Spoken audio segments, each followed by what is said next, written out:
What was worth dying for before countries existed? Before borders? Before flags? Before kings told you who your enemy was? Before anyone could even write down the reason they were fighting? What made one group of humans pick up weapons and march toward another? The answer is older than writing, older than cities, older than anything we'd recognize as civilization. And when archaeologists finally found the evidence, buried in the mud of an ancient riverbank in Kenya, what they uncovered wasn't a battlefield in any sense we'd recognize. No fortifications, no military strategy, no uniforms or banners, just 27 skeletons, bound, beaten, and left where they fell. The first war in human history didn't look like war. It looked like something worse.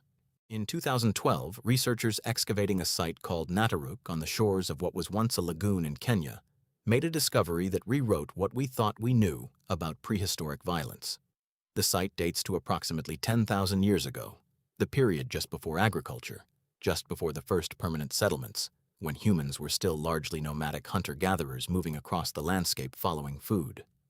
What they found were the remains of at least 27 individuals, men, women, and children, showing unmistakable signs of violent death. Not animal attack, not accident. Human violence, deliberate and sustained. Skulls fractured by blunt force. Obsidian arrowheads still embedded in bone, hands and feet showing evidence of binding. One woman, found face down, was pregnant. No burial. No ritual. No care taken with the bodies at all.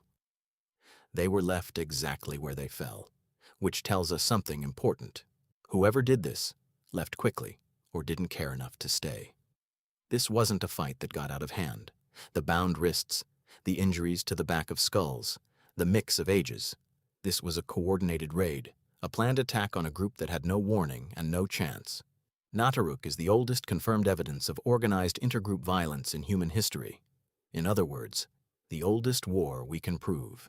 But Nataruk isn't the beginning of human violence. It's just the oldest site where the evidence survived well enough to be conclusive. Chimpanzees, our closest living relatives, sharing 98.7% of our DNA, conduct organized raids on neighboring groups. They send scouting parties. They attack only when they have numerical advantage. They target isolated individuals. They don't stop when the threat is neutralized. This suggests that coalition violence, organized aggression by one group against another, may predate our species entirely. It may be something we inherited rather than invented. But there's a crucial difference between chimp raids and Nataruk: scale and intention. What happened at Nataruk wasn't a skirmish. It was an attempt to eliminate an entire group: men, women, children, and an unborn child. That level of comprehensive, deliberate violence against non-combatants points to something beyond territorial aggression. It points to a motive, and that motive, researchers believe, was resources. The lagoon at Nataruk, 10,000 years ago, was a rare and valuable thing in that landscape, a reliable freshwater source surrounded by fertile land, rich in fish and game. In a world where survival depended entirely on what the land around you could provide, controlling that resource wasn't a luxury. It was the difference between life and death across multiple seasons. This is the uncomfortable truth at the center of every war ever fought, including the first one. It wasn't about ideology or hatred or religion or honor. It was about stuff. Specifically, about one group having something another group needed badly enough to kill for. Every war in human history, however complex the political justifications become, however many layers of ideology and nationalism and religion get piled on top, traces back to this same root: control of resources, land, water, food, trade routes, oil fields. The language changes across 10,000 years. The reason doesn't. Nataruk gives us the oldest evidence of organized violence. But the first war with an actual written record, a war we can name, with identifiable sides, documented causes, and recorded outcomes, takes us forward several thousand years to ancient Mesopotamia. Around 2700 BCE, in the fertile floodplains between the Tigris and Euphrates rivers in what is now Iraq, the Sumerian city-states of Lagash and Umma went to war. The cause was again resources, specifically a fertile border territory called Gu-edena, meaning the edge of the Paradise Plain. Both cities claimed it, both taxed it, both sent soldiers to enforce their claim. What makes this war historically significant isn't the conflict itself. Border disputes between neighboring settlements are as old as settlements. What makes it significant is that we have the receipts.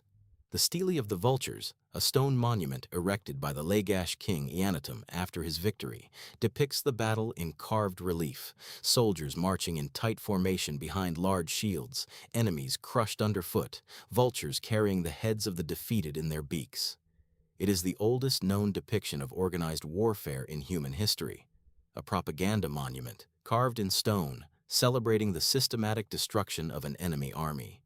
The king didn't just win the war, he commissioned art about it. The Lagash and Umma War introduced something that Nataruk didn't have, an army. Not a raiding party, not a mob. A disciplined, organized military force, soldiers who trained together, moved together, and fought in formation. The phalanx, the shield wall. Men who didn't know each other personally but were bound by the same authority and the same objective. This required something entirely new in human organization, a state powerful enough to conscript men, feed them during training, arm them uniformly, and command them in the field.